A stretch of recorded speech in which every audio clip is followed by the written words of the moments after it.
Yeah, so great to have you all here, especially from out of town. I want to make this really an important way to get to know the PCC faculty. And so we thought about what we could reflect on together, and we chose this moment in history, beyond the Holocene, and you saw the title. So the surprise is how rapidly the human species has burnt through an entire geological epoch. It's just happened, like almost overnight. And so what is necessary is 10,000 things, but in particular, reflection on what does it mean, and what exactly is happening, and to get some insight into our moment, and maybe find a way to move forward that will be healing. So we're going to look at this in a variety of ways, and I thought we'd start off with, unless someone has a strong inclination otherwise, I thought we'd start off with maybe a clear and stark view of things. So, Sean Kelly. Oh. No? Okay. Pass. So, never mind. All right. Scratch that. I knew. Scratch that. We were waiting for his eyes. Where was his eyes? Because I think this is on the tip of your mind. Yes. Can you give an introduction to this idea of the Anthropocene, like where it's come from and such? Oh, Holocene? You know, so, No. No, Anthropocene. He said Anthropocene. Like, because I'm not even sure that everybody may be familiar with the term, Sean. or Sean. Or Rick. Or, Well, I had originally suggested that we call this revisioning the Anthropocene, and because when the term was first proposed, it's actually been around for decades, but it was it really got popular in 2000,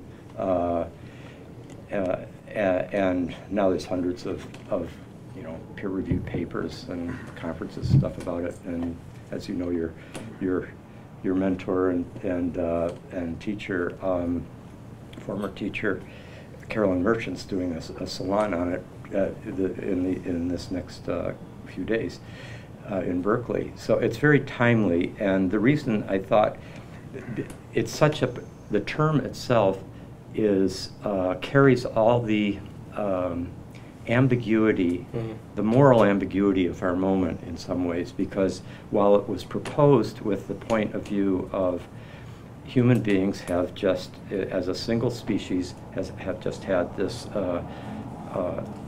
overwhelming effect on the geological and biological life world of our planet. And I think it was basically proposed at each point that it's been used. It's generally been in a awareness of this critical, urgent, perhaps even catastrophic dimension to it. But then there have been some that have kind of used it as, this really shows our human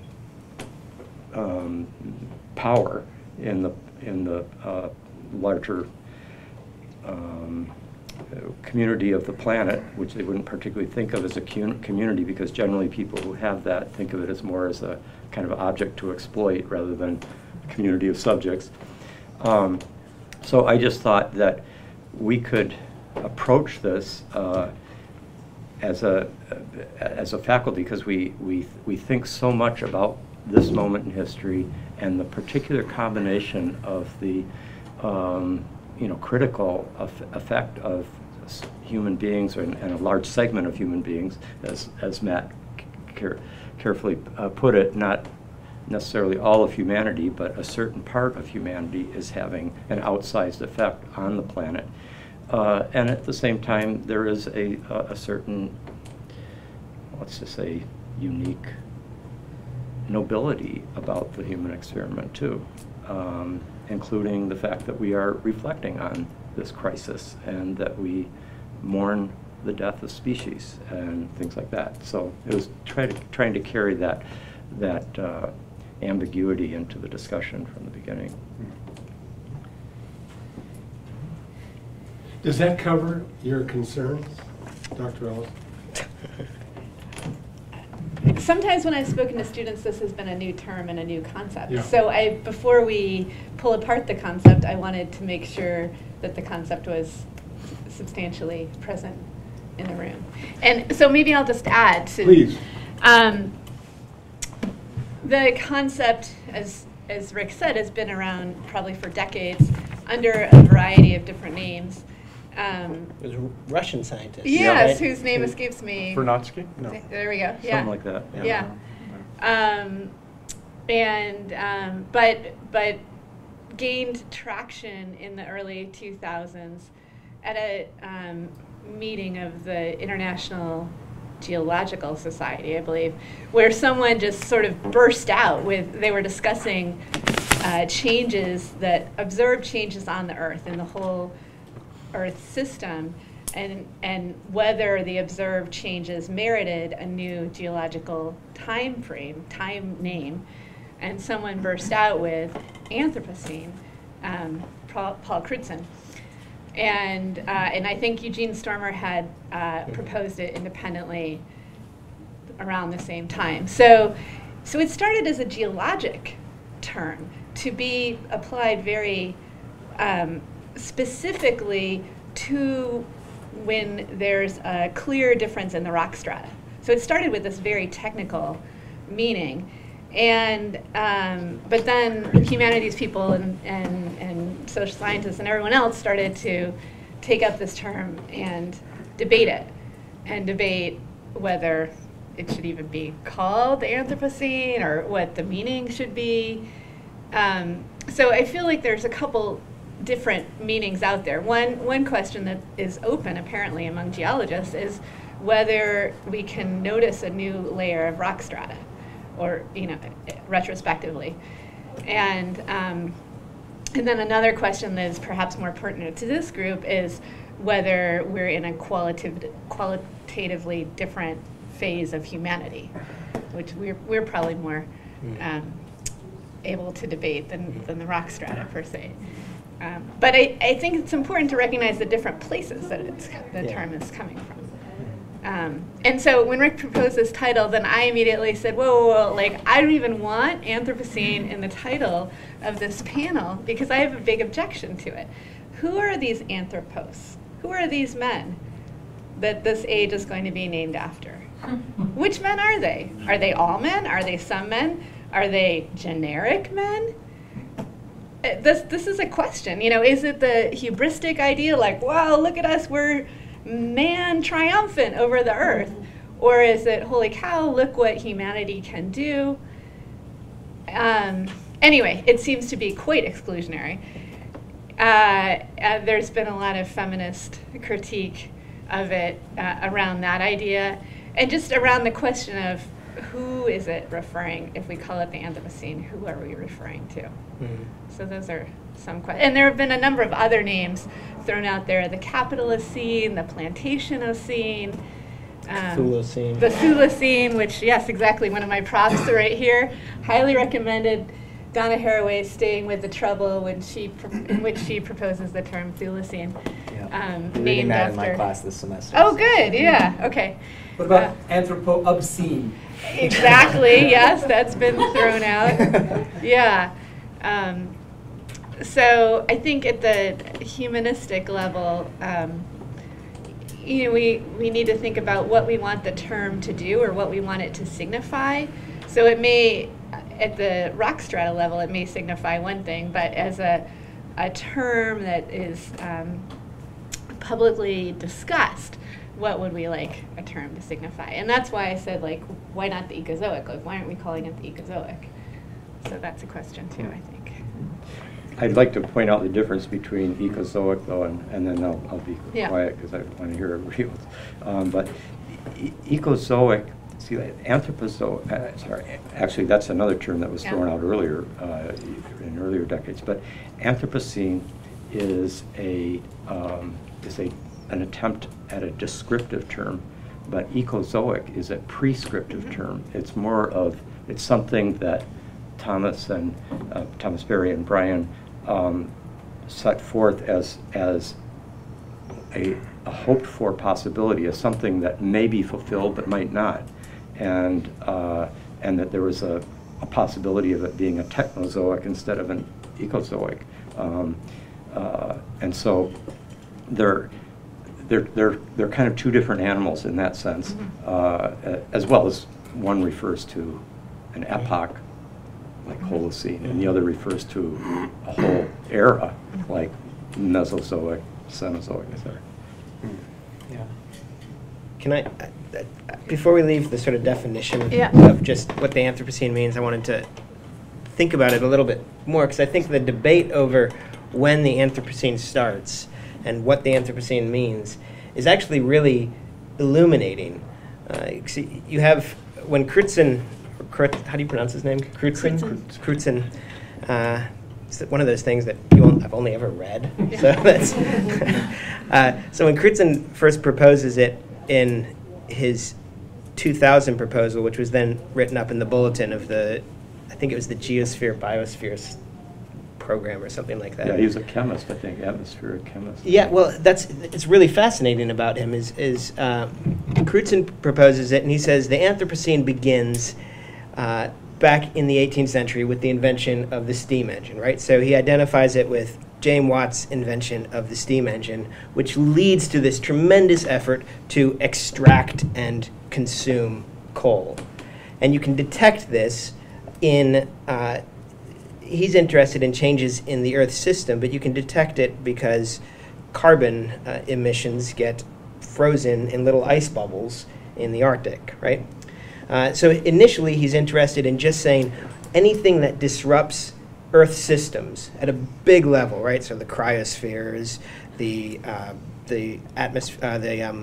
oceanic currents, anything that and the atmosphere, anything that disrupts the Earth system at a big level, and can be seen to be caused by human beings. This is what marks a change in our epoch, right? This is what marks the shift from the stability, the climactic stability of the Holocene to the Anthropocene.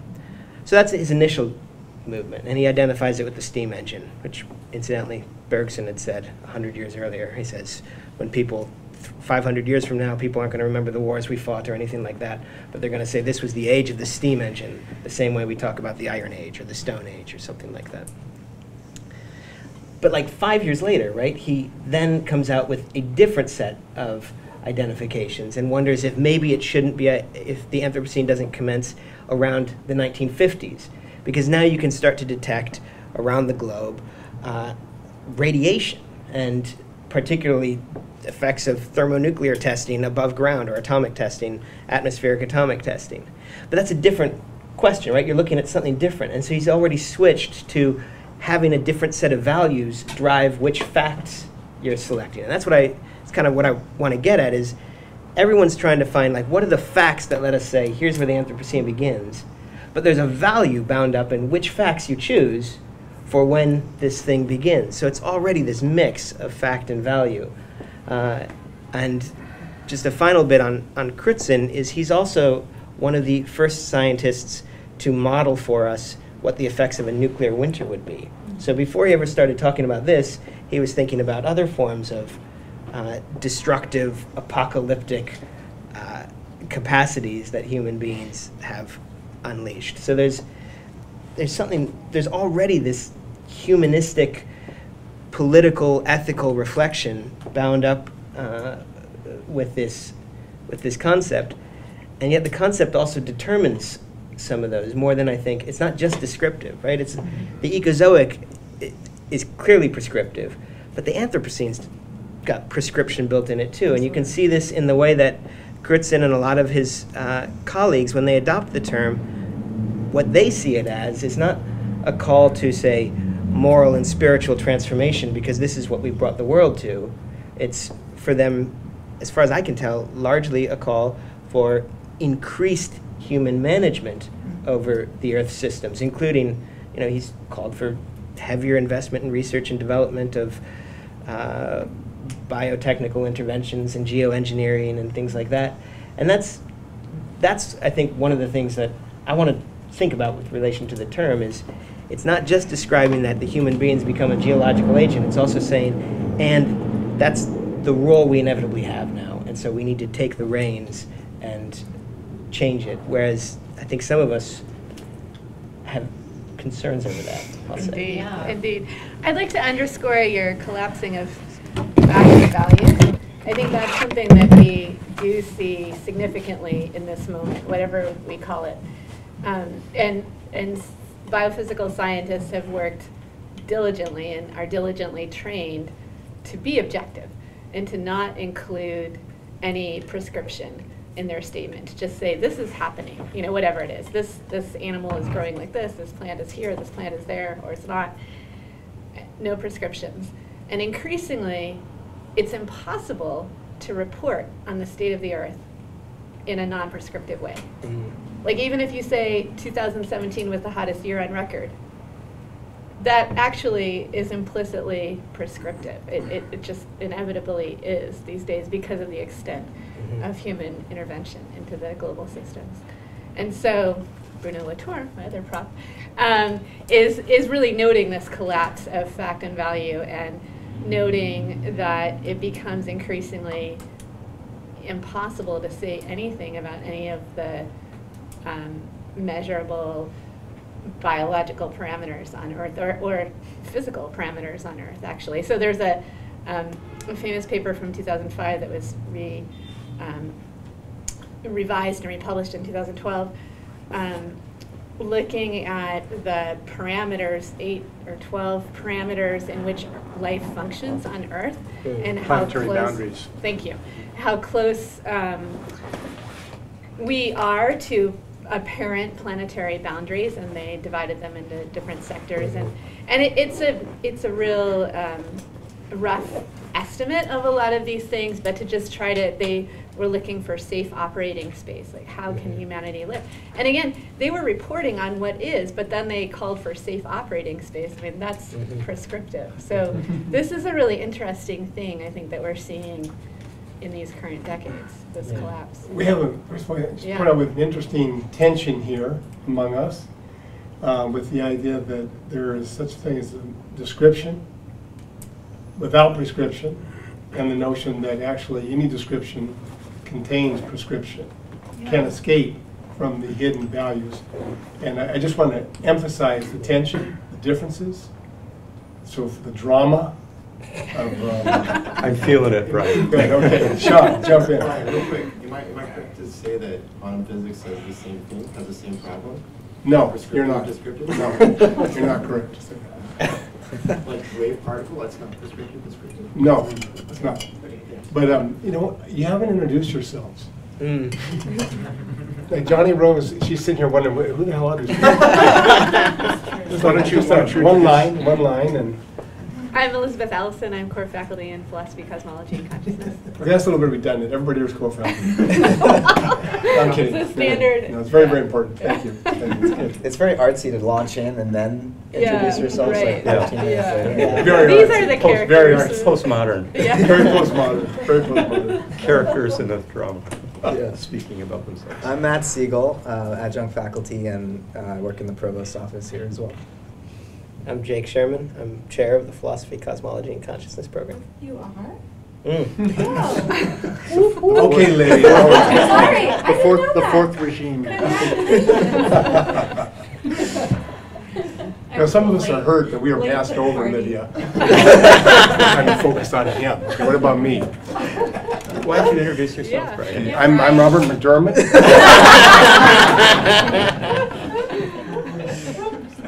Brian Swim. Over there, that is. I'm Rick Tarnas, co-founder of the PCC program. Sean Kelly, PCC. Okay. Now can I talk? Now that the Put my hand tension, up for 20 minutes. now that the tension's out on the table, okay. Okay, you should. This is, this is that, we've known each other for like 20 years. This is the first time you haven't been the first I person. know. to Aren't you proud? Did you notice how I called on you first? I thought, let's get it over with. This is like Captain Ahab coming on true. I to usually- Moby Dick, it's like, Yeah. you have to wait 100 pages to find it. No, actually, I'll defer to you, Matt, first. Oh, really? Sure. Okay. Batting cleanup. Well, Latour is another book we're reading in my course this semester. Oh, so I'm glad you mentioned I like this. your props. And yeah, the breakdown of the prescriptive and descriptive, I think, is one of the core features of the Anthropocene. When a climate scientist says, sort of objectively, CO2 levels have passed 400 parts per million. This hasn't happened for 800,000 years. 800,000 years ago, sea level was 100 feet higher. What do you do with that information other than freak out about what we need to do to prevent that from worsening? Right? So a purely objective description of the facts is alarming, or it should be. Yeah.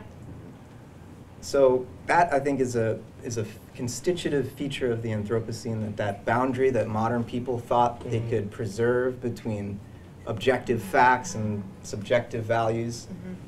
Gone. It has no basis anymore. There's no way to really establish that separation. Similarly, between science and politics. Scientists have been in the business for a few hundred years of saying, we're just recording the facts. Nature speaks for itself. We're describing what nature says in mathematical language, quantitative terms. Whereas politics is supposed to be about human wants and desires and needs and values. But we can't separate those realms anymore, especially when there's a whole industry devoted to obscuring the facts of science and claiming that the scientists are just another lobby seeking funding from the government to study climate change and turn us all into socialists or something. And one of the points that Latour makes is that scientists need to realize that they're in a war. The Cold War ended, and now we're in the warming war, is what he calls it. And scientists need to understand that they're in a war and face these political ideologues who are claiming that climate change isn't real, that the mass extinction isn't really happening, because how could human beings be so powerful? Nature is, a steady state system, and humans couldn't possibly interfere with it. But scientists need to own up to the fact that, yeah, they're a community of human beings. They're an institution in the business of making facts. They don't make them up. They have really sensitive instruments in satellites orbiting the Earth and spread around mountaintops in Hawaii. And they're measuring everything at a very high degree of precision and collaborating to figure out how to correct the differences in the instruments and produce this image of the Earth, this model of the climate. It's very sophisticated. It's amazing. They need to be able to say to the Heritage Foundation or these other groups that are claiming that climate change isn't real or that humans aren't causing it, that, okay, let's see how your facts are produced. Show us what goes on under the hood to produce the facts that you claim are real. And we'll show you what we do under the hood. We'll show you all of our instruments and all of our debates. And let's meet and have a war and see who wins. And Latour thinks, and I agree with them, the scientists will win. Yeah. So, Well, sorry, Go ahead. I don't want to mean. No, please, jump in there. jump in. Okay. I don't know about the Heritage Foundation per se, but the oil companies Yeah. actually know that climate They change were one is of the happening. first to know. They were, In the yes, 70s, exactly. Exxon was well aware. So it's not actually not believing the science. Right. It's actively producing doubt. Right. And actively, so talk about a war. I mean, it's actively and aggressively saying, oh, no, don't look over here, nothing to see here, like, just keep buying and consuming. Which is almost worse, Yeah. because it's not some sort of ignorance or some sort of lack of information. It's, really like an aggressive push to meet some people's interests over everyone else's interests. Right. Yeah. Just put out another little tension that arose, I don't want it to be missed, was I hope you're going to point out the wonderful feeling amongst all of us as well. I'll get to that. But you notice how Matt said Anthropocene. Yeah. Oh. So he was separating himself from the herd. And it's also pronounced Anthropocene. So there's all this kind of... And Anthropocene.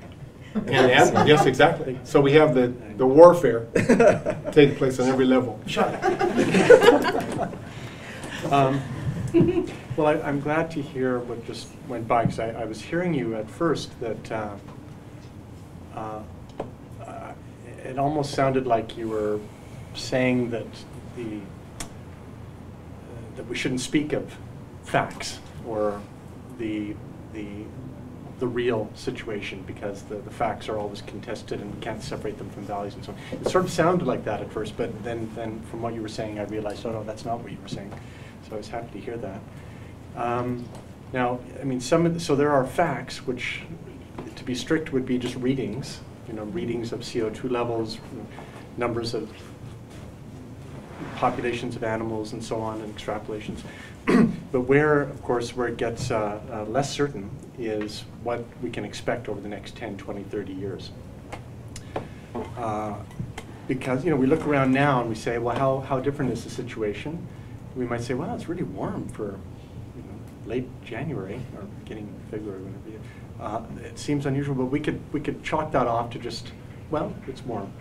I have friends in Japan who say that the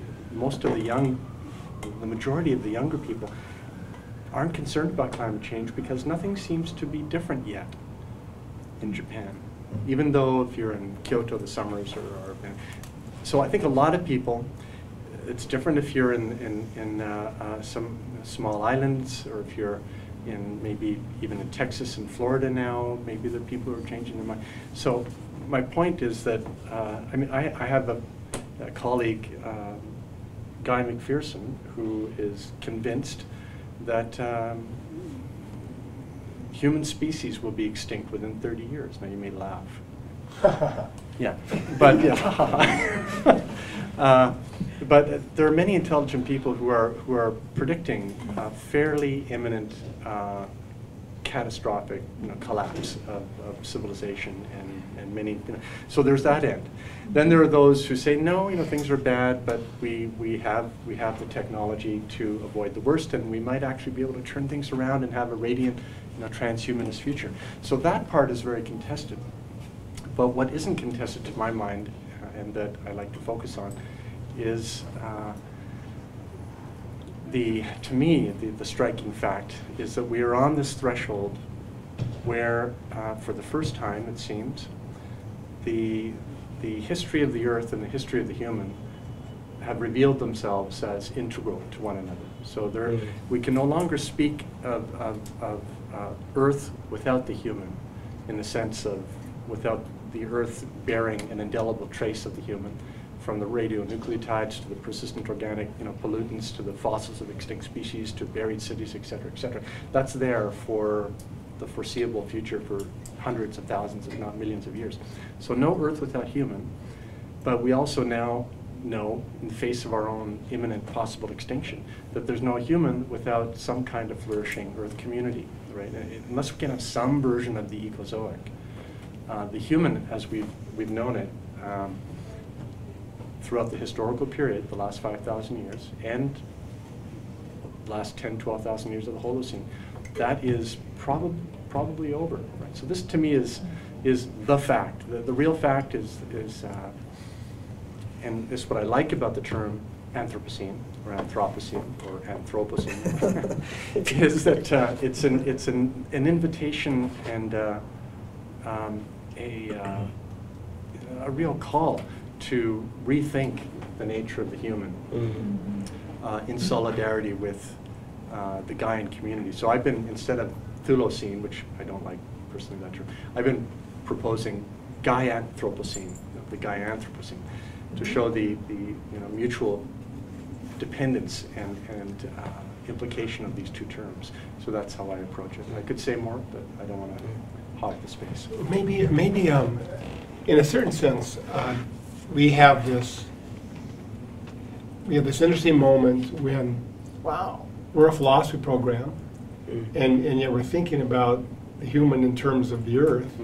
That isn't the way Plato and Aristotle and Thomas Aquinas thought. In other words, we really are moving into another era of reflection. So there's no doubt among us, and maybe in the room, that something really, really huge is taking place. We may reflect on why the human species is doing this, why there are groups that are fighting against it. Right? That might be interesting. But we also might just launch into a reflection on, okay, given our awareness of the dire or monumental nature of our moment, what do we propose as for the human species, for our planet, and for our program in philosophy, cosmology, and consciousness? I mean, how do we want to participate in this moment? What would be the best way in which we could maybe help? You know? And obviously, this is speculation, like Sean just says. We don't know, but what are some of our speculations about how we can help, we can make a difference, you know, rather than just cracking open another bottle of Jack Daniels and having a good night. You know? I think your point about not knowing is really key. I feel like part of what living at an epical shift does is it forces you into reflection in a powerful way. So that inquiry and what philosophy is supposed to do becomes urgent at this point, right? So it's not a question. If it was just a question of like we actually know what to do in these circumstances, then we just kind of need to green our behaviors, right? We need to green our civics, we need to green our economy, we need to green. But the fact is, I don't think we always really know what to do. We've got ideas that are better than the things we're doing now, sure, but we don't know what it means to be a human civilization with this kind of geological effect. Yeah. And that's, I think, part of where the debate about the term Anthropocene is important to think about, because inside that are all these different presuppositions about what that would mean. And I think it's not the only thing that needs to happen, but one of the things that hopefully will happen now is that people like us, or better, people like you, will be engaging these questions as real, live, philosophical, metaphysical, ethical questions of the most serious import. And that will be, you said people didn't think about it in these ways. I mean, the environmental movement is one of this, it's extraordinary. It's a novel moral intuition that a species would have concern for its kin in that broad way, right? There have been kinship ethics in the past, but the environmental movement, in terms of a concern for the entire globe that extends radically the sphere of our responsibility, is a novel moral intuition, which is pretty exciting if it didn't also coincide with such kind of dire consequences.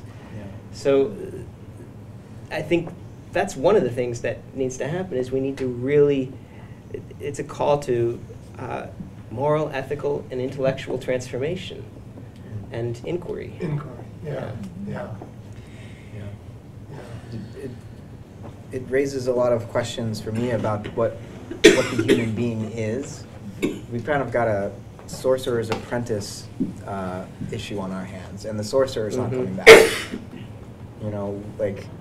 We've unknowingly tipped the planet out of its at least 10,000 year steady state, and now we can't just withdraw and pretend like, oh, if we just stop emitting carbon today, everything will be fine. No, it's not.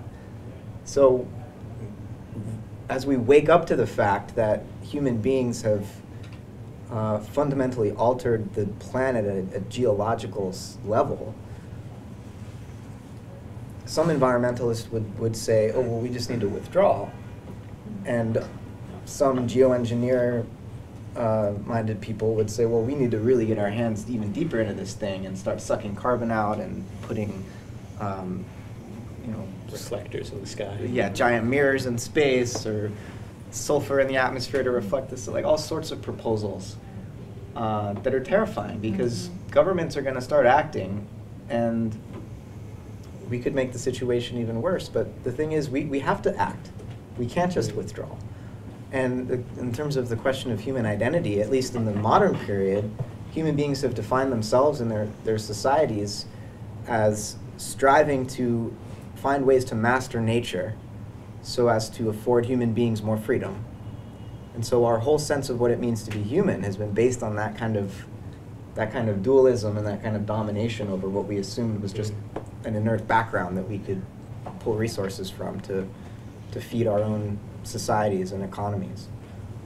And now it seems like, we thought we were the agents and nature was the inert background, and now we're politically paralyzed. We're seeming pretty inert in our capacity to respond. Meanwhile, nature, Gaia, is changing radically. It seems to have more agency than we do. This is another point that Latour makes very, very eloquently. There's been this reversal, right? The dead objects are now the very reactive subjects who are changing quickly, like the Earth community. Meanwhile, human beings we don't have the political will to do anything about our situation. Just like Mickey Mouse watching the Yeah. dun-dun, dun-dun, Yeah. dun-dun-dun-dun. Yeah. But the only difference is there's no wizard that's going to come Yeah. Right. to make it all okay again. I think that this quality that you talked about the uncertainty, and you're bringing up the idea of, and you did too, and then you brought up the idea of we unknowingly produce the situation. The unintended consequences, which are such an enormous part of our kind of global reality now. These are characteristics of our time that I think are essential rather than accidental, and that overall character of realizing a fundamental uncertainty on so many levels, metaphysical, what's the future going to be for myself, for my family, for humanity, for the earth, and the sense that our intelligence can act with great confidence and then produce catastrophic results, brings up a kind of,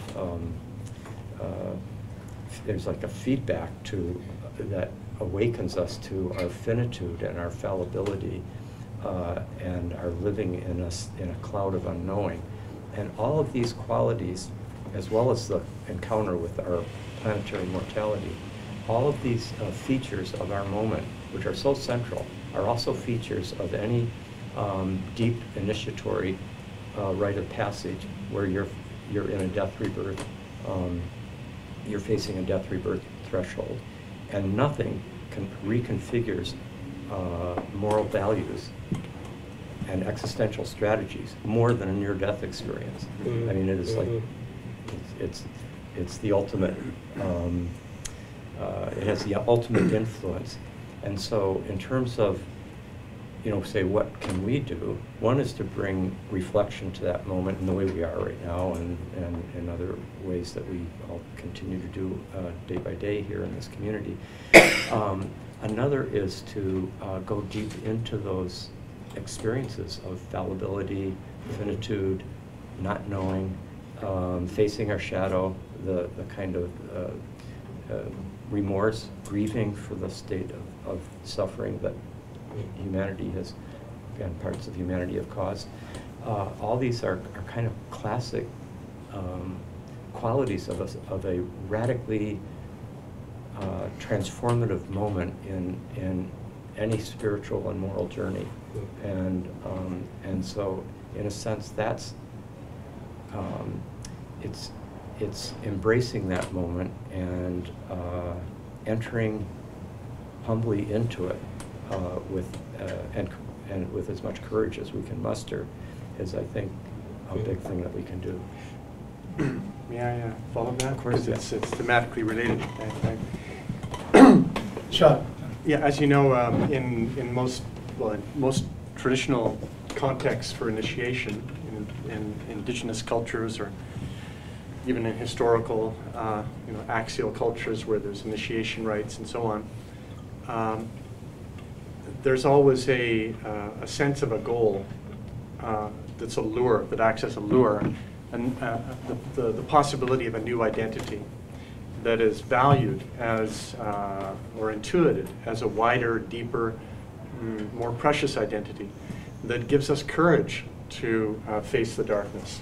And of course, in our spontaneous initiations, day-to-day or real-life initiations of sickness, illness and death and loss and so on, these just come upon us as a kind of fate. So we're in this situation where that is coming upon us as a species, as a kind of fate, unbidden.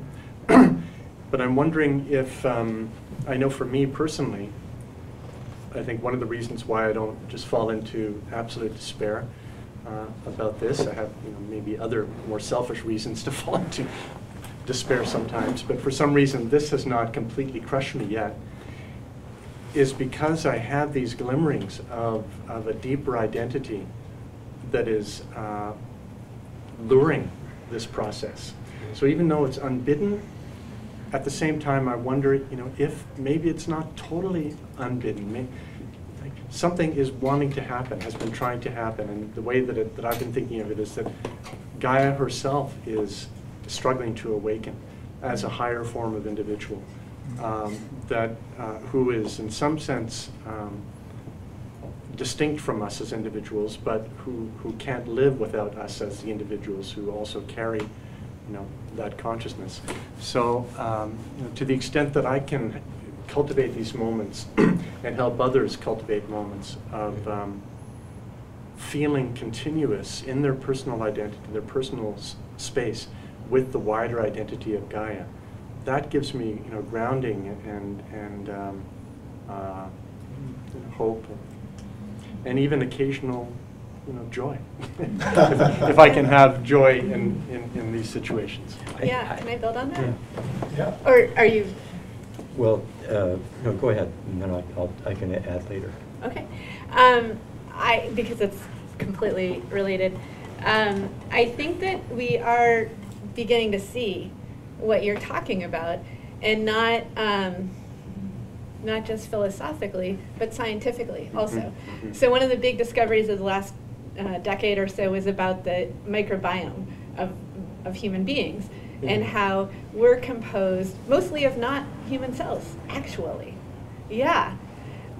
There's so many other cells in your gut that don't have human DNA, and we are not ourselves without those other microorganisms in our gut and throughout our whole body, but the concentration is in the gut. So it turns out we're not actually human. We've never been human, as Latour would say. But I think that points to the thing that you're talking about. It's a change of what it means to be human, a change in the understanding of what it means to be human. Obviously not this autonomous, rational Enlightenment actor, right? The objective, modest witness. Obviously, that's long gone. But symbionts, as Donna Haraway is talking about, and she's using a lot of examples of from all kinds of ecosystems of organisms that live really in close harmony and can't live without each other, like lichen or corals. I mean, the great tragedy right now, of course, is that coral reefs all over the world are bleaching, and that's a whole community of life that disappears rather than just a certain organism. And similarly, lichens are one of the most sensitive detectors of air quality. So if you're ever in a town and you see lichen, that's really awesome, because usually they're only in the forest and the mountains. But these symbionts are also telling us something about life. I mean, they're indicating the quality of life that we're experiencing right now, and maybe indicating, what corals are indicating what we can expect in the future. But the discovery of the microbiome is telling us, I mean, it's completely changing what it means. We're not individuals. We're kin with ourselves all the time. And Donna Haraway is asking us to widen our view of kin, which I think that we clearly need to do, especially in relation to the threat of geoengineering. We need to think about global ethics. So our kin need to be the folks in Bangladesh and India and South Africa who are running out of water right now. Not just, you know, oh, am I in California going to be okay? We have to be thinking with this, this global connection. So that relates to one other point that I want to make to all the women in the audience, which is that right now we're seeing a lot of tribalism, right, and factionalism in the US. And, but in this broader idea of kin and who counts, we count, we have to use our voices. And I think that that is what we're being forced to confront right now with Me Too and Time's Up. And I think that it's, it can be difficult, it can go against our training, but it's like absolutely imperative right now. Like you're here right now because you have to do this. It's not a joke, it's not a drill, it's for real. So whatever you have to say or do, you have to do it. That would be a good transition point. We had this, Although Rick did Three-part. have something, and if Yeah. you still, I don't want to usurp your role as moderator, but I know that Rick. in that case, I'll continue. So we have a three-part evening here, and we'll return right to Rick's point in the third part. But I just wanted to open this up to our online students who are here, and to give you a chance to enter into dialogue a little bit with our panel And with each other. and with each other. And it doesn't have to be a question. It could be a comment, insight, or a question, or anything you might want to explore together. So part of the inquiry. Now, this is all voluntary, but Susan, do you have Well, I guess I'm speaking to Sean. This idea of what's next, you know, or even Matt, the wizard's not coming back. I think I have a feeling of personal connection to, and I'm not alone, to other dimensions of consciousness, and I've had it for many years. And so I feel like we are not alone, and that help is there if we ask for it. And so for me, it's teaching people how to connect and how to ask for that help and guidance. And then another thing that I've studied quantum physics, I'm no mathematician. And then also working with Stan and with you, Rick, you know, the idea of holographic, the idea that this isn't really three-dimensional, that there's a two-dimensional aspect to this, that we create the world with our thoughts, that if enough people had thinking in a way that created a world that was sustainable, the idea of a quantum leap, that things can change more rapidly than we realize, that maybe the transition we're going through is away from such a material, physical realm and a more subtle, higher vibratory dimension, that these things are possible, but it requires a dramatic shift in our consciousness as a species. And so my goal is to cultivate that in myself, and then what I learn, try to share it with other people.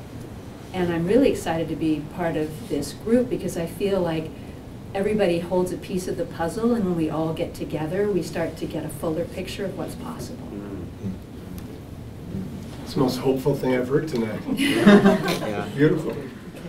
When I say the sorcerer or the wizard's Yeah, not yeah. coming back, what I'm trying to suggest is that there's no all-powerful entity that's going to come from Yes. outside Yes, to it's save within us. Yeah.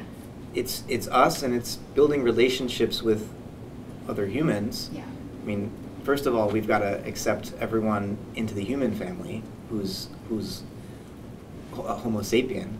We've got some work to do on that. And then accepting the rest of the community of life as Earthlings, as members of this larger planetary community.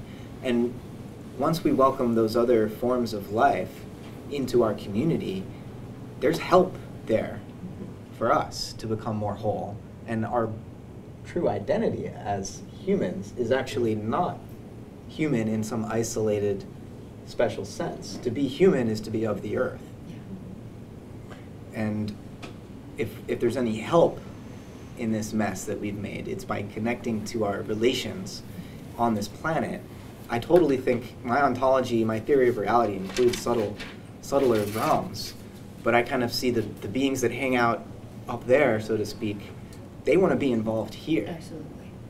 Right? So there's a desire for, you know, like in Tolkien's mythology in Middle-earth, the elves are really curious about what it's like to die. Because they're immortal and human beings die, and they're really kind of jealous of humans because they get to experience that mystery. I kind of see the subtle entities living in these other realms as like, they really care about what's going on here. They want to be involved in this. And, you know, we want to raise ourselves up to that level, and there's a way we can meet in the middle, but everything happens in the middle. We're in the middle of things, and that's where creativity happens. And yeah, the help's not going to come from outside of our relationships here. Can I latch onto that? Yeah. The sorcerer's not returning idea about incidentals. I don't know the years, but the horse manure problem in New York City, the mess that they were making. There was some of the smartest people in the city were just sitting around thinking, what are we going to do with all this horse manure, right? And it's just piling up, because it's the industry. It's going, it's keeping the city going. And then the car saves them because the horses aren't in the city anymore, and they're not having to move all the manure around. They're not piling up. Yeah. And so it was this like idea, this capitalist idea, to make this automobile that solved the issue of the mess that nobody even saw coming. That mess. Yeah. That mess. Now Exactly. we got another. It's weird to say the car saved them, Yeah. right? But like, is there anything in the, not so much a sorcerer coming in and saving it, but is there something, and not even in a Kuhnian crisis, but is there something that could happen that we can't even expect to happen, or we don't even see happening, that sort of fixes it, or at least makes it less severe, mitigates it? Changes it. Yeah. We hope we can, you know, we hope that that's the case. And again, opinion is divided. Yeah. There's many people that are convinced that there's really nothing we can do to avoid, if not the absolute worst case scenario, you know, collapse. And it's very convincing arguments. Even, for instance, if we just stopped burning all fossil fuels immediately now, then what that would do is very quickly it would raise the mean global temperature by at least another degree centigrade, because it would take all the kinds of particulates out of the air now that are reflecting sunlight back. So the fossil fuel industry is actually, strangely, for now, also contributing to a delayed effect of 1 degree centigrade. So it's already gone up 1 degree centigrade. If we stop burning all fossil fuels, it would eventually at least go up another, we don't know, 1.5 degrees probably. But then if we did it immediately, we'd have this added effect of warming. So anyway, these are the pessimistic scenarios. But you're right, looking at the historical record, there have always been these points where we just cannot predict. A phase shift will bring in emergent properties, and we can only hope that that's the case for where we are right now. Which is not to say to do nothing, obviously. Right. Right. Yeah. No, and they only come from everybody trying everything, and then something happens. Sorry, I took your space. I want to, just real quick, this issue of like waste and like the horse shit. What do we do with the horse shit? What do we do with all the carbon being released? And tying it to what you were saying, Susan, about the shift to a more subtle spiritual paradigm out of a more material, physical paradigm. I think what the ecological crisis is trying to bring to our attention is the fact that matter is not what we thought it was, and that everything has to go somewhere. You know, you flush your toilet, that doesn't just disappear. It has to go somewhere and be processed. So pollution needs to be, you know, our economy has been on this, had this linear setup where you take in raw materials, you produce them into something, people consume them and throw them away. Away? So we have to actually, in some way, become more materialistic, I think. In the sense of recognizing the way that everything we do feeds back into the system. So what do we do with all this waste? Well, we need to find a way of working it back into the system. And this is what life does over the course of evolutionary time, is it turns waste into food. You know, one of the surprises in the history of the Earth is the oxygen crisis, right? What, 2 billion years ago or so? Yeah.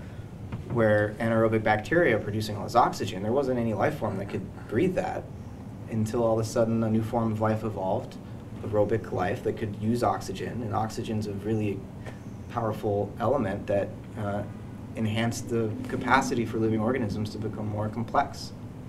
So what was a pollutant that almost drove life extinct became the catalyst for more diversity of species and more complex forms of life. And maybe, you know, that will happen again. Who knows what kind of fungus could learn to break down radioactive waste. I doubt it. But anyway, I believe in miracles, but I won't bet on it, unfortunately. This idea of science as politics is deeply disconcerting to me. It should be. And I hadn't really encountered that before until reading Latour. And I got to say, it really shook my kind of sense of security in science. You know, and even more profoundly, this political aspect of science seems to inhere in the very process of science, at least wherever you have a dispute.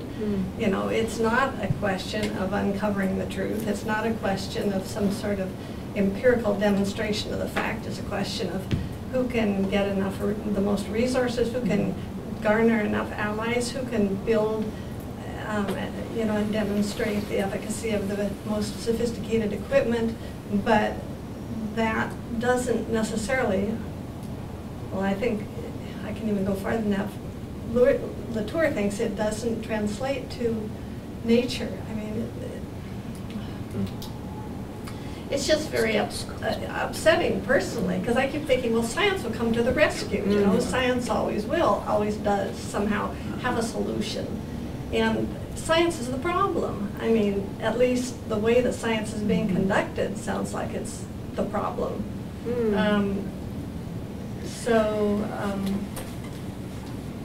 And then I think of, we read Latour right on the heels of Thomas Kuhn, and Thomas Kuhn talks about scientific revolutions, you know, and how the paradigms don't change until all these anomalies, enough anomalies that are significant enough arise that can't be accounted for or handled with, you know, the current paradigm, you know, and it's a very slow, very gradual process.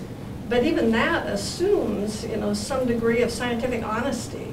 You know, it assumes that we really are trying to engage in this empirical, you know, process of determining what nature is and how nature works. And if we can't trust that science is actually doing that, you know, where are we?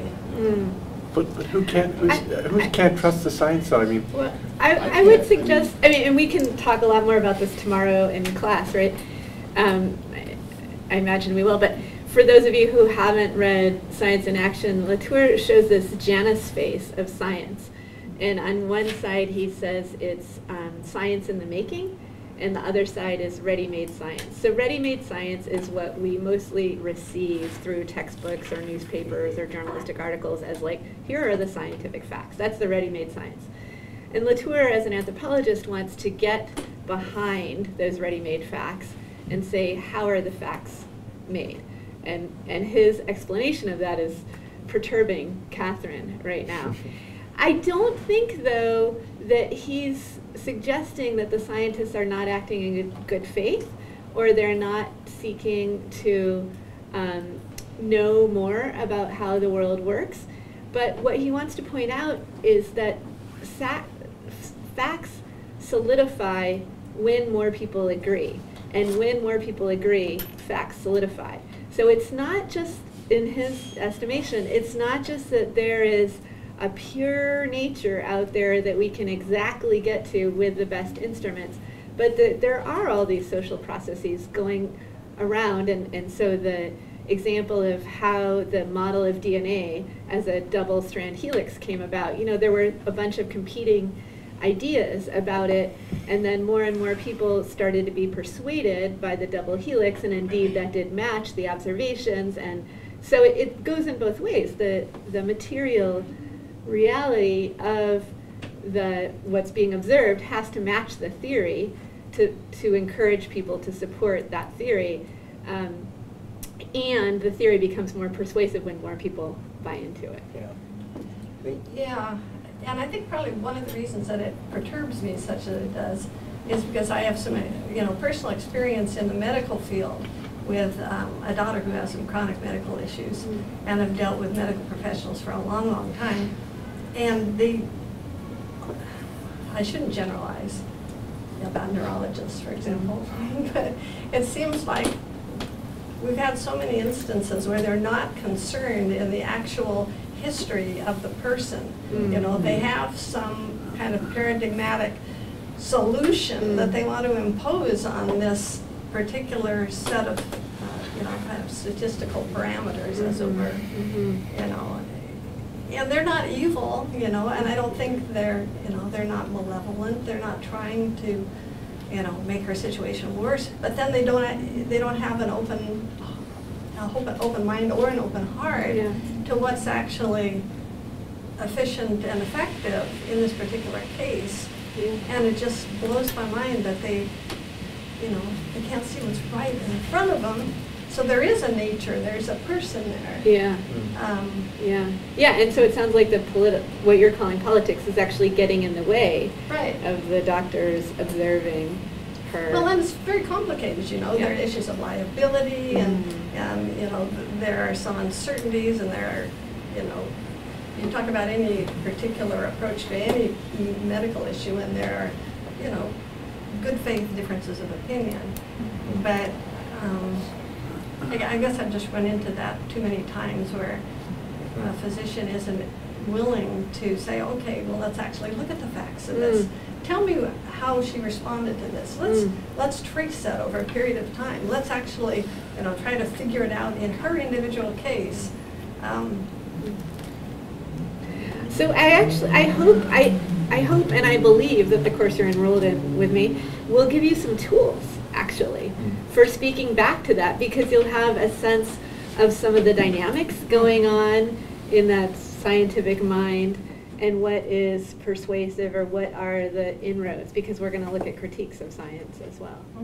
So, can I just jump in? I really appreciated your question or your comment and your concerns. And listening to you talk about that example, I kind of want to rephrase it and wonder if you could wonder how this feels to you. Because when you describe the example of being concerned about the politicization of science and that facts seem to be getting more tenuous than you had taken them to be before, the example you gave of the medical world, I think, is a really profound one, where it's not a question of facts or values in the example you gave, but it's a question of unconscious values driving the inquiry one way, and so prohibiting more salutary, holistic, personal values from allowing the inquiry to proceed a different way. In other words, the problem isn't that the doctors believe in facts or don't believe in facts. The problem is that the human motivation that should have compelled them to pay attention to this particular case more fully didn't. And I think that's where the whole question of when facts and values get bound up with each other, it doesn't mean that we lose fact. I think bringing value into our inquiries actually gives us a critical advantage to have stronger grasp of the facts. It's for 200 or 300 years we've been playing this crazy gamble where we thought we could get facts if we just shut off parts of ourselves, right? And so I'll kind of Vulcan it and decide what's true and what's not true, and that'll give me a better account of the world. But that's not a better account of the world, because I'm part of the world too. And all this stuff that goes on inside me is part of the world, not just in here, but out there. And so only if I bring all of that into my inquiry do I get stronger account of the facts. And that's, I think, when we then bring it back to the whole question of the ecological, the Ecozoic, the Anthropocene, etc. That's one of the big challenges before us, is not to not to make all facts dissolve into thin air, because we really need a strong critical grasp of what's going on in the world. But we're only going to get that strong critical grasp if we stop pretending that we can just get it with statistics and sort of from the temple up. And that's, anyway, so that's part of what I heard in your example, and I just, yeah, got excited. I'm glad you restored the, oh, you were going to comment on his No, I really appreciate that, yeah. And I think that can be extended to, not obviously, to the whole ecological sphere in terms of having a basic, being able to listen, you know, being able to have that connection and that empathy and that level of respect for different forms of being and different modes of expression and, you know. Yeah, from multiple generations down the line and behind us. And right. Just expanding all, yeah. I think I'm glad you restored a distinction that everybody's been using here between facts and values, even while they, you know, while we're, because there really, and there is a distinction between description and prescription. I think the Anthropocene is an attempt to describe something first. That was the first thing. Is like they're trying to describe a fact that they're seeing, and then it has the impact. There's no way that we can, as you were saying, Matt, experience that fact without having some kind of a moral response. So that's an important distinction, and the fact that, and we're just using fact right there, what you just brought up is a realization that we are attempting to have a deeper, richer sense of truth, of we could say of facticity, but let's just say of truth, of reality, and that one very powerful approach to truth that modern science from Descartes and Bacon on pursued had a particular set of assumptions that involved a kind of mutilation of the whole human being.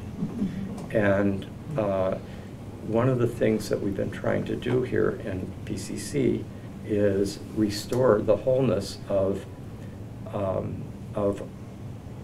and the relevance of all our capacities as human beings, which also happen to be earth beings, and that will be, that we therefore need to draw on our imaginative and our intuitive and our empathic, our relational intelligence, our musical intelligence, all sorts of intelligences that were ruled out of court as just being subjective. Our subjectivity is always present in our striving for a deeper grasp of and living of truth. And the question is, how much, what is the quality of our subjectivity? And that brings in, like when you brought up, Sean, how balancing off the tendency towards despair in assessing our contemporary crisis is a sense of something drawing us, pulling us to a greater wholeness, a richer mode of being. And I think the reason that you have that intuition of something drawing us, a telos, a lure, is that you've had experiences of that. And to create contexts or containers or modes by which those kinds of experiences, transformational, initiatory, etc., is one of the most important modes, like to create sacred ritual containers for us to go through deep transformation, including dark night of the soul experiences and facing the despair that is implicit in so much of our age, as being crucial to the human future, that we have lived in a desacralized culture, in an objectified, neutralized universe that's been disenchanted. And as a result, the corrective to the disenchantment which can come from initiatory experiences, doesn't happen. So it's like a feedback loop. We keep seeing a disenchanted cosmos because we've disenchanted ourselves in some sense. And so part of, I think, something that's been very alive in the PCC community for 25 years is the holding of space as a community for transformational experiences that have a spiritual and emotional consciousness transforming, a psyche expanding dimension that can allow us to be better philosophers, better scientists, better activists in the world. Any other online students? Yes, Peter. I'm going to try to weave a few things together here. I'm just reflecting on a few things, what you just said, Rick, and what you said earlier about collective initiation, what Susan said about the quantum leap, and then reflecting on the fact that on the PCC website it talks about giving birth to a new story. But I wonder if, like... That's Brian, by the way. You wrote that? Yeah. That phrase. That phrase. I wonder if we also need to be thinking about giving birth to a new culture concurrently at the same time, and what that actually means. And like, just to get to the heart of it, one of the most fundamental things I think a new culture would involve would be a new relationship with the earth. Well, it seems to me that we have a relationship with the earth as if we're like a child who's angry at their mother. And I imagine most people in the room are aware of the idea that we play out our issues with our mother as a man, I play out my issues with my mother in my relationships with women. So then I'm thinking about where do we do the practice to heal the relationship? So then, if this is the case, then the relationship can be healed in my relationships with women. But I live in a culture that's terrified of sexuality, that shames it in every moment, and yet is fascinated by it at the same time. So how do we create a situation where sexuality can be expressed and explored freely? I know there's issues with even speaking that phrase, especially I feel like there maybe is this lingering sense in this area that we went too far or we were lost in the free sexuality movement in the 60s. And I'm also just like curious, I just want to presence the idea of like, I'm not going to ask, but I'm curious how that's affecting people. To talk about free love and free sexuality, what's coming up? I'm just curious what's coming up. Brian, you should help him out. I was just thinking, God, the 60s, they were great. Wow. But thanks for bringing that back. May I just say, Anthropocene? No, Peter's not done. All right. My sense is, in order for that to happen, and my experience myself, is that when I am in a space, as if like an energetic space that's acres wide, where shame around sexuality has been worked through, that the natural life force energy of the universe flows through me freely. And that's a completely different experience than anything else I'd experienced before. I'm referring to an experience that the community in Portugal that I'll be spending much of my time,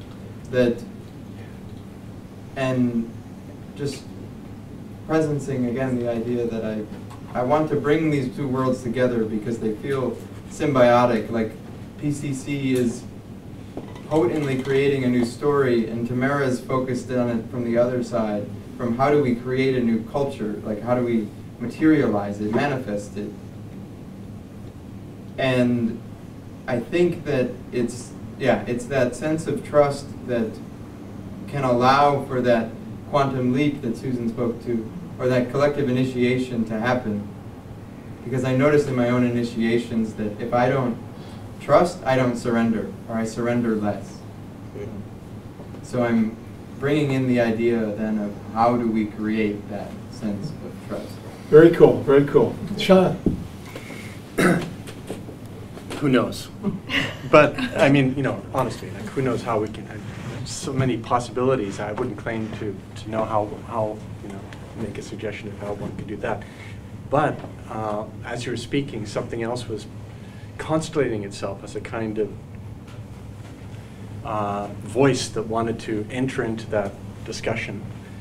I mean, you mentioned how heterosexual men, at least, often tend to play out their mother issues and complexities with the women they're related to.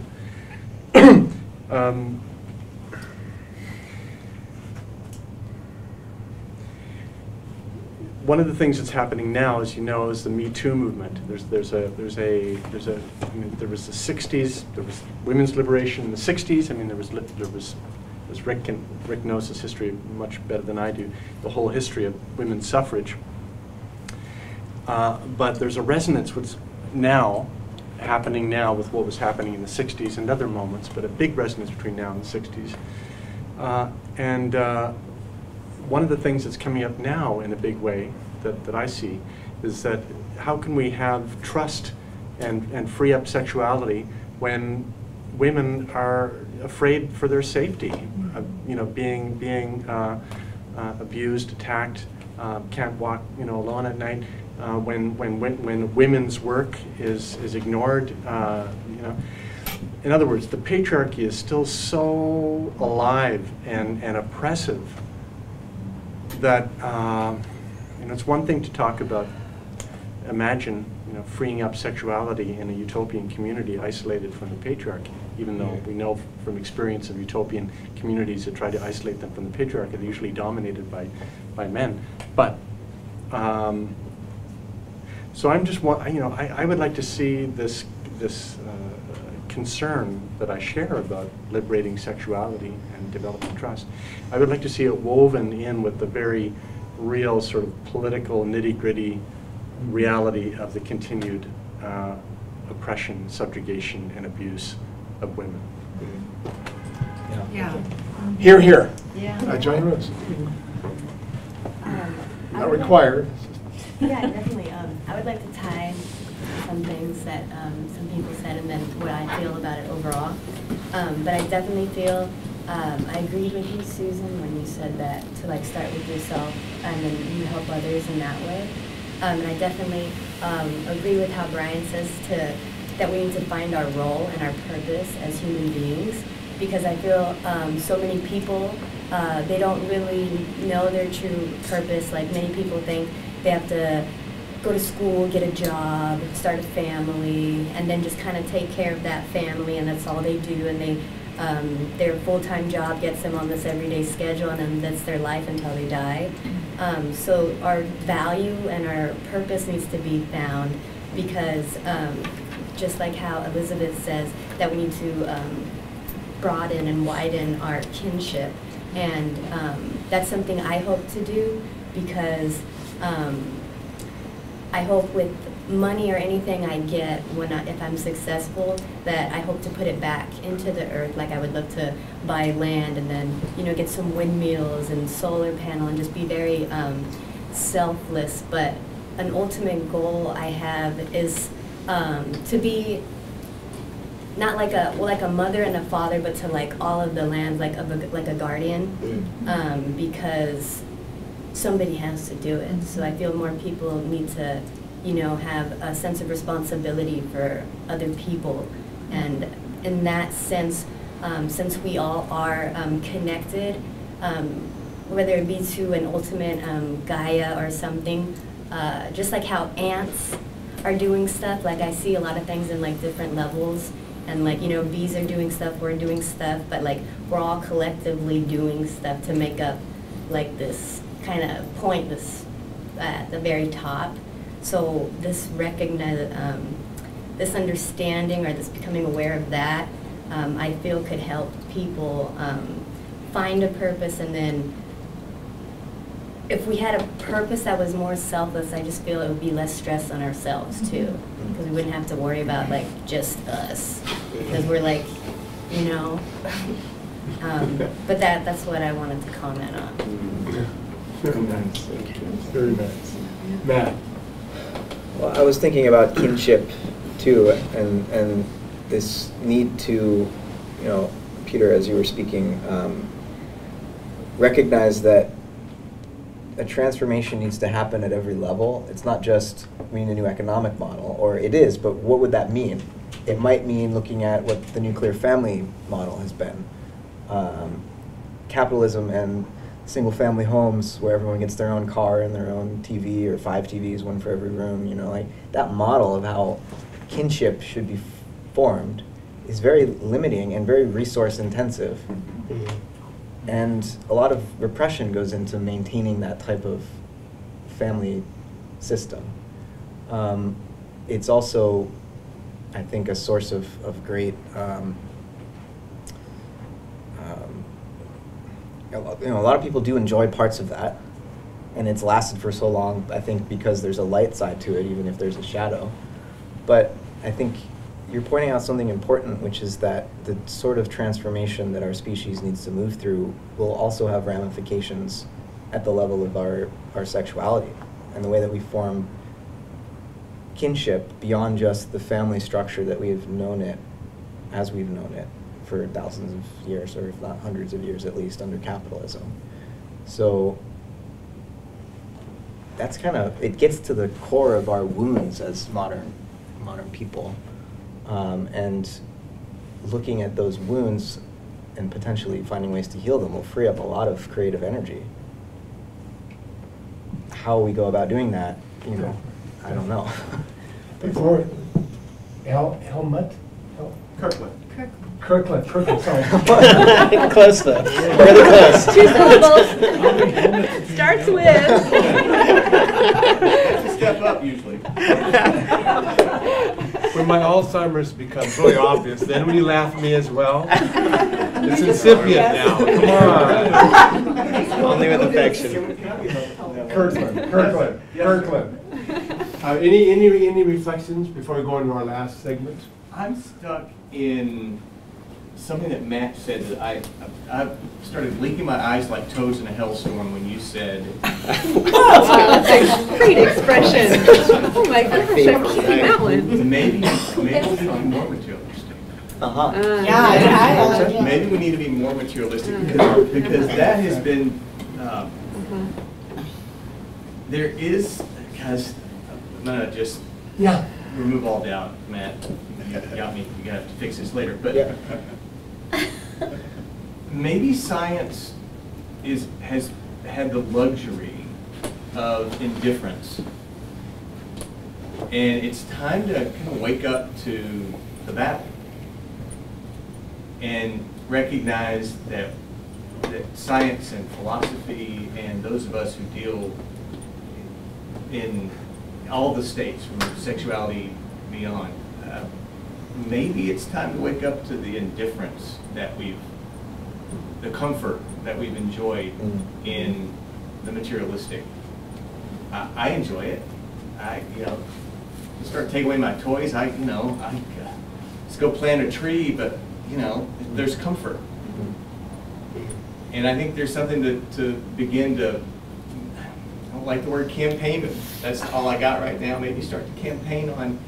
We could probably help by getting involved in facing the naivete that there is a war going on, and that there's talent sitting around comfortable, especially out in this area, that has plenty of resources. And I'm willing to give up some toys and begin to get into the battle and start to use some of the resources to campaign for the other side a bit. And that's why I'm here. It's kind of, I mean, my journey here is a bit of that. I'm not the typical critter that would walk into this institute. I don't think there is a typical critter in this institute. Yeah, but you are an outlier even for us, Kurt. Helmet was a lot of name for it. Yeah. Critter, Helmet the Critter is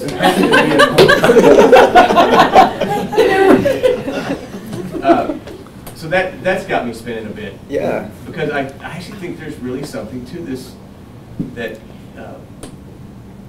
we maybe reinvent the culture.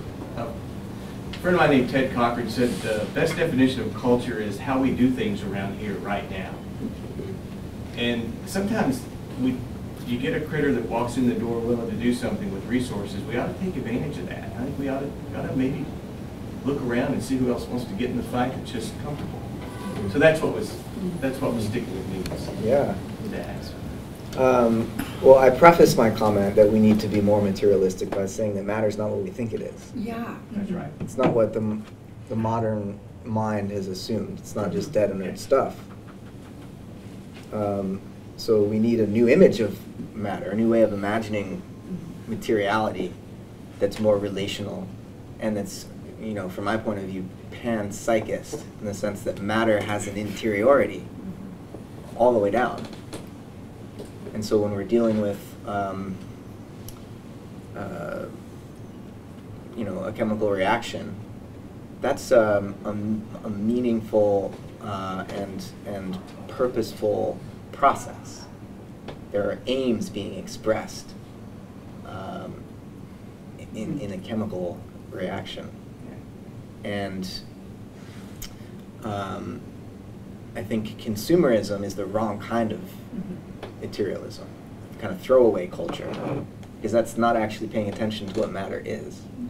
There's no way with matter. And paying attention to entropy, thermodynamics, we call them laws of thermodynamics, or in a Whiteheadian sense, the deep-seated habits of thermodynamics, that, you know, energy's flowing into the Earth system from the sun every day, and the nature of matter is such that it wants to cancel that, the gradient of energy. Like, energy's flowing in from the sun, heat, and deep space is really cold, and so the surface of the Earth is trying to cancel that gradient, and what matter does to cancel that gradient is become more complex, to produce more entropy, to somehow release more of that heat coming in from the sun. That's the evolution of life. Rocks and water became life to help decrease the thermodynamic gradient. So what is matter such that it's complexifying as a sort of chemical reaction, right? A thermodynamic reaction, becoming more complex, more alive, more sensitive, and more conscious. That's a very different image of matter that's coming right out of the sciences than what Descartes assumed. Matter is pretty lively. And if we fully internalize that, this whole notion of a dualism between human beings as the sole source of agency and freedom and creativity totally breaks down. So we're one agent amidst a whole plethora of other agencies. Even Catherine was talking about the call to, we're still in a bit of an entative dialogue in day-to-day living. Entities battling it out rather than taking a participatory, relational, co-constitutive ontology. But it is kind of shocking to know that we're more other stuff DNA than we are our own human DNA.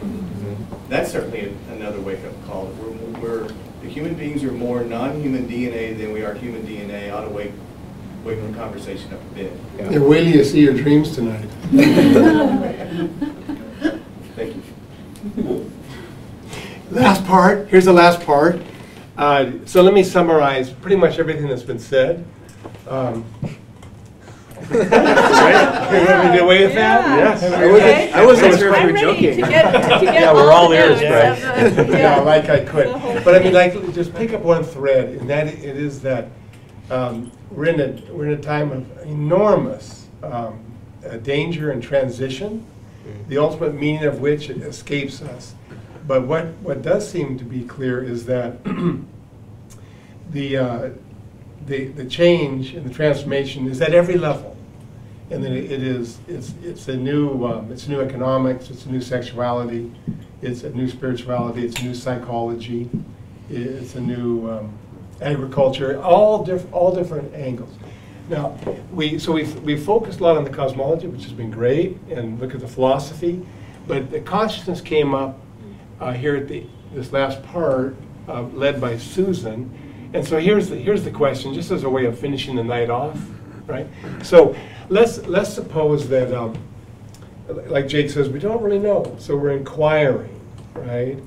And we don't even know what matter is. We don't know what matter is. And then Sean says there's a sense of being pulled. Something's pulling us, right? So there's a good chance, if that's true, then we've had experiences of a form of consciousness that is attempting to instantiate itself as us. We've had these moments, all right? And that we're in a speciation event. We all know that. Humans have recreated themselves, and definitely we're doing that now. So the form of consciousness that is emerging is not going to be Cartesian, right? So I thought it'd be fun for each of us to maybe just express a moment where you had a sense of a new form of consciousness that was attempting to come in as you. I'll start to give you a chance to think about it. Yeah, right? please do. So for me, it was picking up on the materialism. So,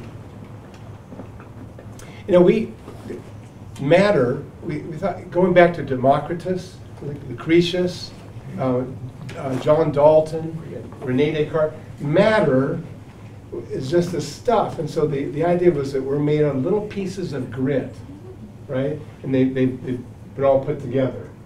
But now what we've discovered is we've really looked at the little pieces of grit, they turn out to be largely empty. And normally I'll say this, I'll say, if you look at the atoms of our body, right? You look at our body, and we take out the space between the electrons and the nuclei. If you take that out, we amount to something less than a grain of sand. Now, I do that just because I want to it's just a baby step, all right? As a matter of fact, because I say, well, you look at the volume of the protons and neutrons and so forth, but no, as a matter of fact, the volume of an electron is 0. It's a mathematical point. And the proton is made up of 3 quarks. Each quark has a volume of 0.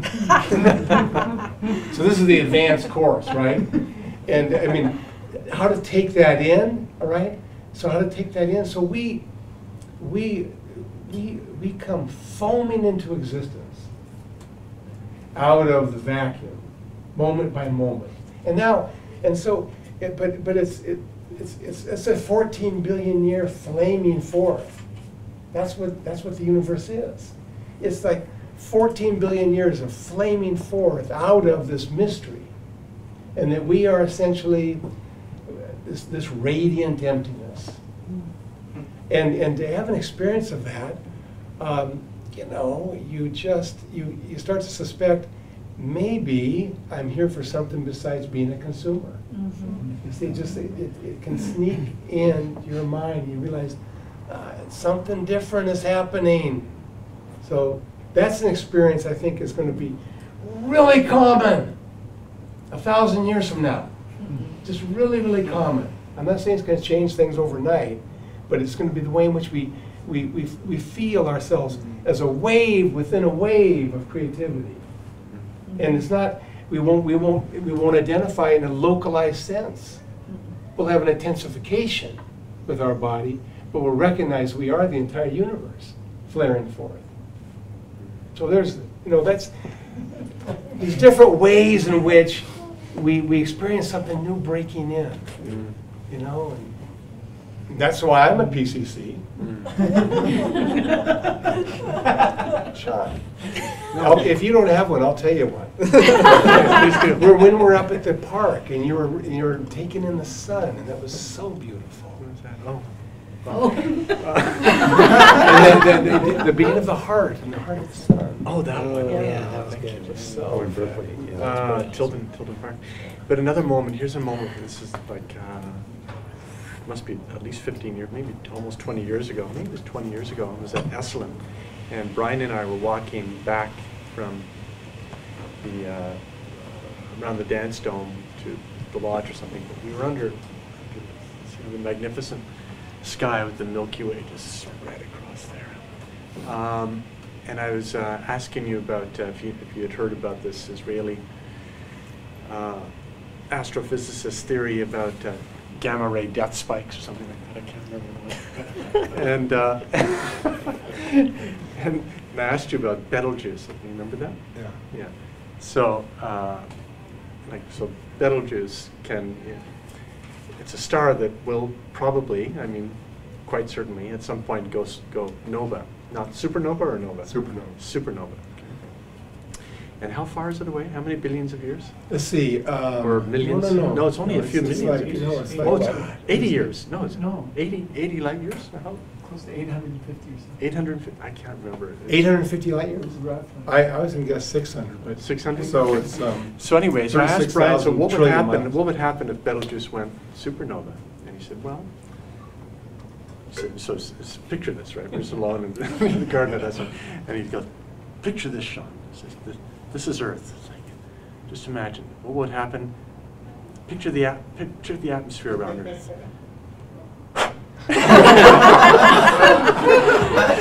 And he says, but get this, it may have already gone supernova. Oh. Right? Oh. And the light, because it's like 800 light years away.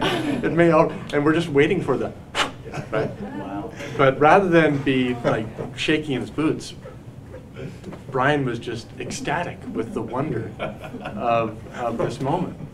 Of being volatilized the next 10 minutes. I guess it happened. Yeah, well, we just don't know. But what we did know in that moment is that here we were beneath this glorious miracle of the night sky.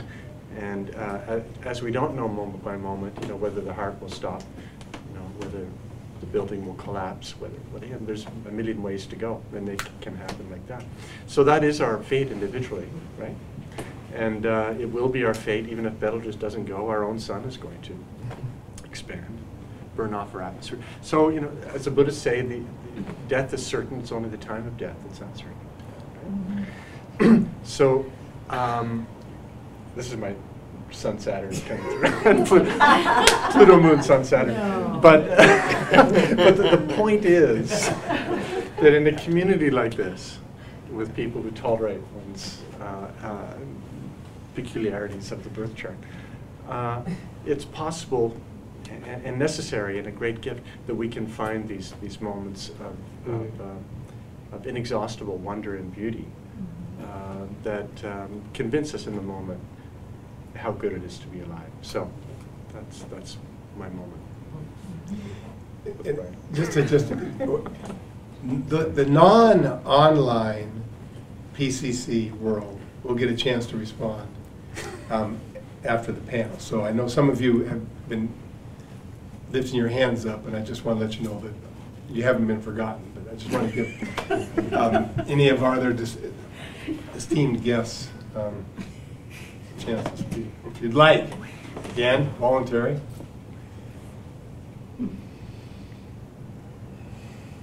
Well, I think mine was as recently as 2.5 hours ago or something.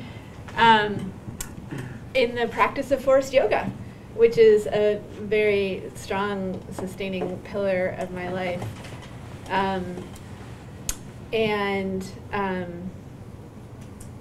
That practice is about sensing throughout the body, experiencing throughout the body. So it's a great balance to all the head work that I do here. It seems necessary to extend or feel the intelligence that is throughout the body. And I think that that is part of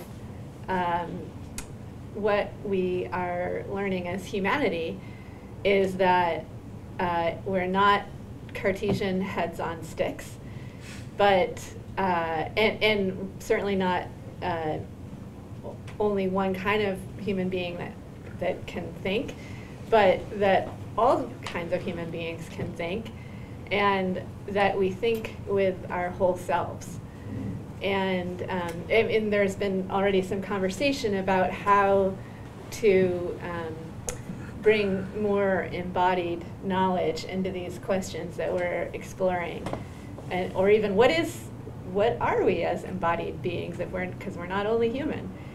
And so I think there's a range, of course, of practices or experiences that people have that put them in touch with that embodied sense, felt sense, embodied knowing, expanded knowing.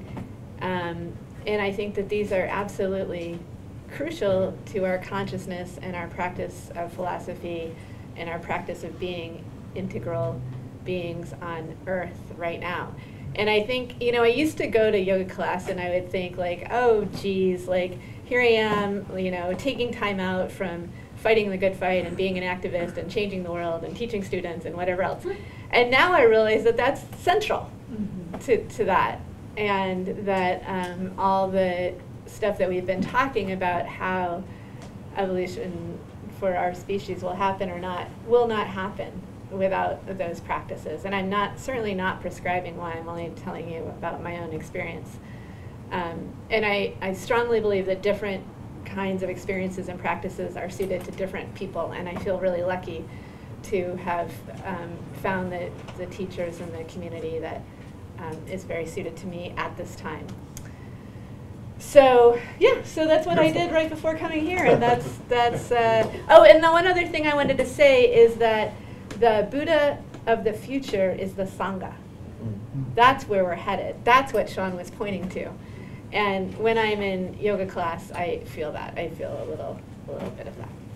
She's such a great advertisement. She's always in a good mood. I mean, always. Well, you should go to practice is yoga. yeah, exactly. No. Go ahead.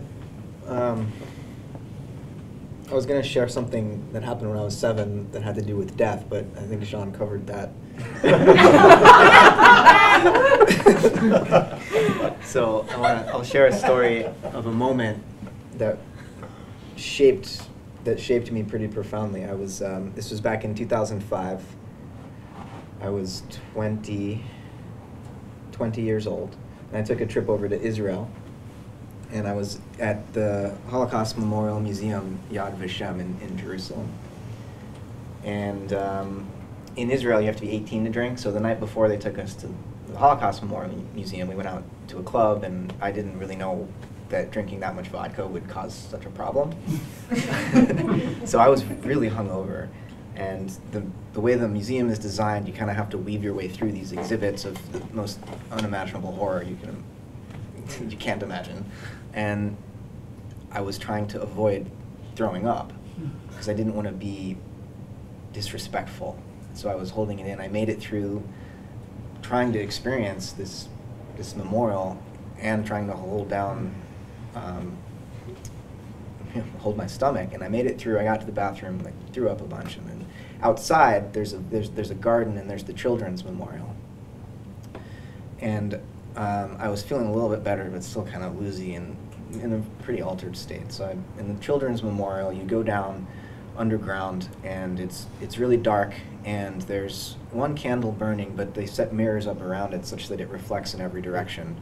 So it looks like there's millions of candles going off into the dark distance in this enclosure, and there's children's voices in a choir singing, and there's a woman's voice reading off the names of children. I don't know, 2 million children were murdered. And I just lost it, and was crying hysterically, trying to imagine how such evil could occur, and how so many, you know, maybe a few evil people, like, okay, Hitler, really bad guy, maybe it was just him, but no, it was tens of thousands of Nazi soldiers who were participating in this, and how is that possible? And I found myself sort of shamanically merging with these Nazis and seeing that they were just following orders. They're just doing what they felt like they needed to do because they didn't want to be ostracized by their community. And I realized that, you know, I'm searching for the evil. Like, where's the evil? How is this possible? And inhabiting all these different people that were participating in Nazi Germany and killing these children, and I couldn't find the evil anywhere. And I never discovered where evil is resident. I don't know, but I came out of the exhibit and the light was bright, and all of a sudden I was looking at the faces of the other people I was there with, and I couldn't bear their infinite uniqueness. And I was also embarrassed that I was crying so much. No one else was in my group as affected by this. I don't know if it was because I was so more sensitive because I was so hungover or what, but everyone else was kind of like, whatever, just a museum, you know. And that was difficult, but I didn't want to look at them because I was crying, and I didn't want to embarrass them. Like, they might feel like, oh, I should be crying too, this is sad. And so I looked down, and then I saw the grass, and the same thing happened. Each individual blade of grass was so unique. And I just sunk in how each individual blade has never existed before. It's infinitely unique, and we just trample over the ground all the time. And if a blade of grass can be so beautiful, like, how much more beautiful is each human being? And the infinite plurality of the universe, how each individual contains, in some sense, the whole, really hit me upside the head in that moment.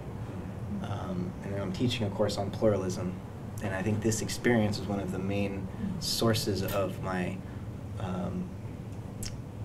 felt experience of the meaning of that idea of plurality. But there's a unity in the fact that as I regained my composure, there's a unity discovered in relationship, in that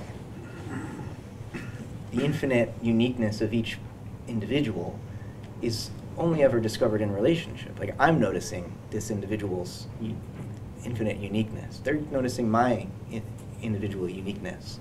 And we need one another to help notice that uniqueness. And so the unity is in the relationship, and the plurality is in the uniqueness. So that was just a moment. Yeah. Amazing.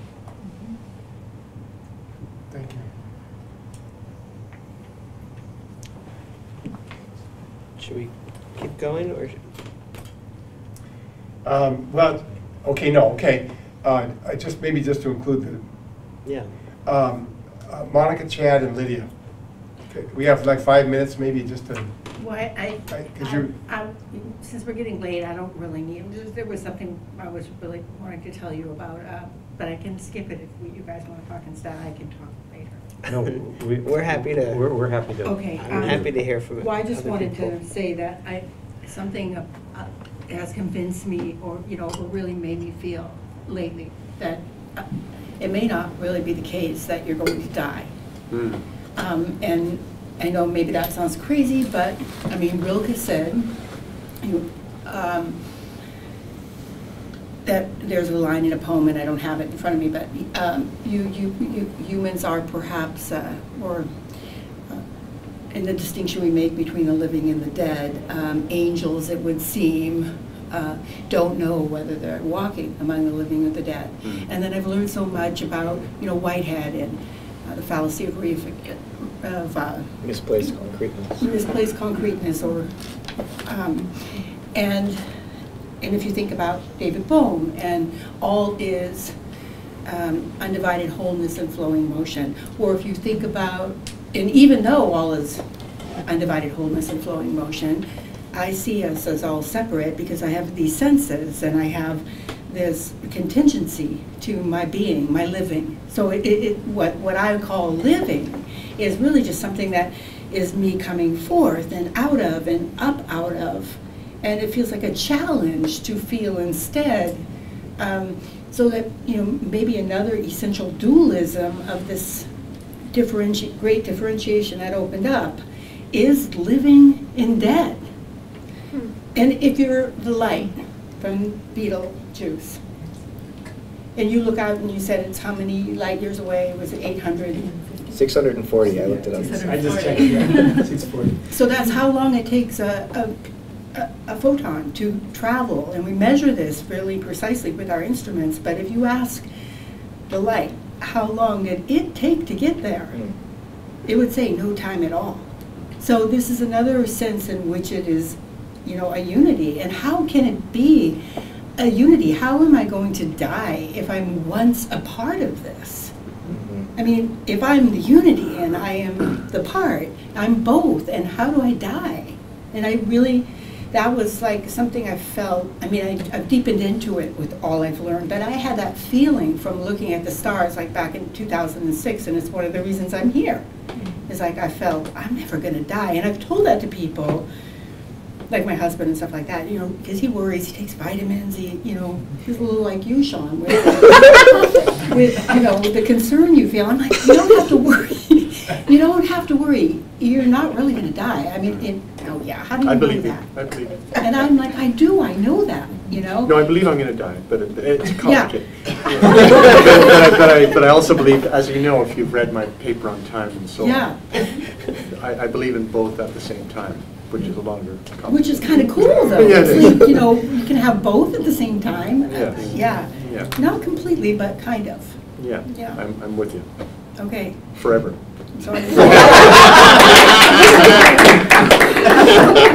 Great. Chad. Lydia, did you want to say something? I have something to say. Okay, yeah. I had a thought before we got here that is it possible that, and I think you touched on it a little bit, and I'm just curious what you think. Is it possible that, because like you said, we unknowingly have created global warming and mass extinction, like without knowing that we did that in the same way that the oxygen was created by Aquarius? And is it possible that we're doing this as an initiatory rite of passage for our species itself, not knowing that we're creating the birth canal from contractions from the environment to birth a new human, which will be a human being that discovers a new relationship that is sustainable, that overcomes the subject-object division and recognizes that we're a part of, participants, not observers of nature, of reality. So, you see what I'm saying? Sure. It's a beautiful note to end on. I love that. Lydia, can you go up one? I think so. I mean, I'm not. I take us up an octave. I'm going to go in a different. Maybe it'll be a spiral or something. Good. I actually wanted to address these wonderful new online students that have joined the PCC program. I'm an alum, so I graduated, I think, 6 years ago. And what I would like to say to you is I would like to ask some things of you. One thing I would like to ask is that you deeply revel in this time that you have in this program. After you graduate, we all end up doing things and not quite being around as much. And for me, even just sitting in tonight is just such nourishment for my soul and my mind and my being with what's happening in the world. So I just want to remind you to revel in it. I also, what this conversation has brought up for me is many things. I would like to also ask that you accompany 2 questions with you through your PCC journey. One is that whenever you hear the word we, that you ask who we is, and who's being left out, and who's being included. As we say, we are birthing a new consciousness. We are realizing that that humans are connected to the earth, and that we need the earth to survive. And the same thing with the word new, that you carry with you, what is it new? Is whatever we're talking about that's new, and not a way of discounting, because I do think there's validity so much of the time, but as a way of bringing in the complex conversation about who's creating knowledge and whose knowledge is in the room and whose knowledge is being left out of the room. And that's something that I think we're always learning. I really appreciated the comment about, science is my pillar. I forget exactly what you said, like wanting to stand on science. And I think one of the questions of our age is what will change human behavior? And I think that one of the mistakes the environmental movement made, and I think that I've heard environmentalists say that, is that they just thought information would change people's behavior. And if we just give more information, behavior will change. And that information is valuable. But that's why I think I've been so caught and committed to Joanna Macy's work in the world, is because it's the metabolizing of the information that also seems to have great wisdom in it, and is very applicable once you leave PCC and are talking to many different kinds of people. And if it's okay, I just have one more, it's a short thing to share, just to bring in another way of connecting to all of this. And I'm a little nervous, but it's really pressing on me. If all the world knew kindness now and forevermore, kindness at the surface and kindness at the core, all the joy within my heart would be so free to soar. And we're living on a living planet, circling a living star. I don't know where we're going, but I know we're going far. We can change the universe by being who we are. And we're living on a living planet, circling a living star. Thank you. Thank you. And our panelists. Thank you, panelists. And our moderator. And the participants. Yes.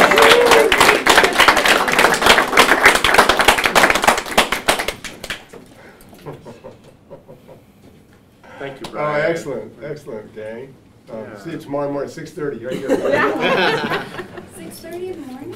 Oh, yeah. Yeah, that sounds great. Exercise, Forest yoga. yoga. Yeah, exactly. Drills. Yes. Marching, running with a rucksack. You said forced. What am I saying?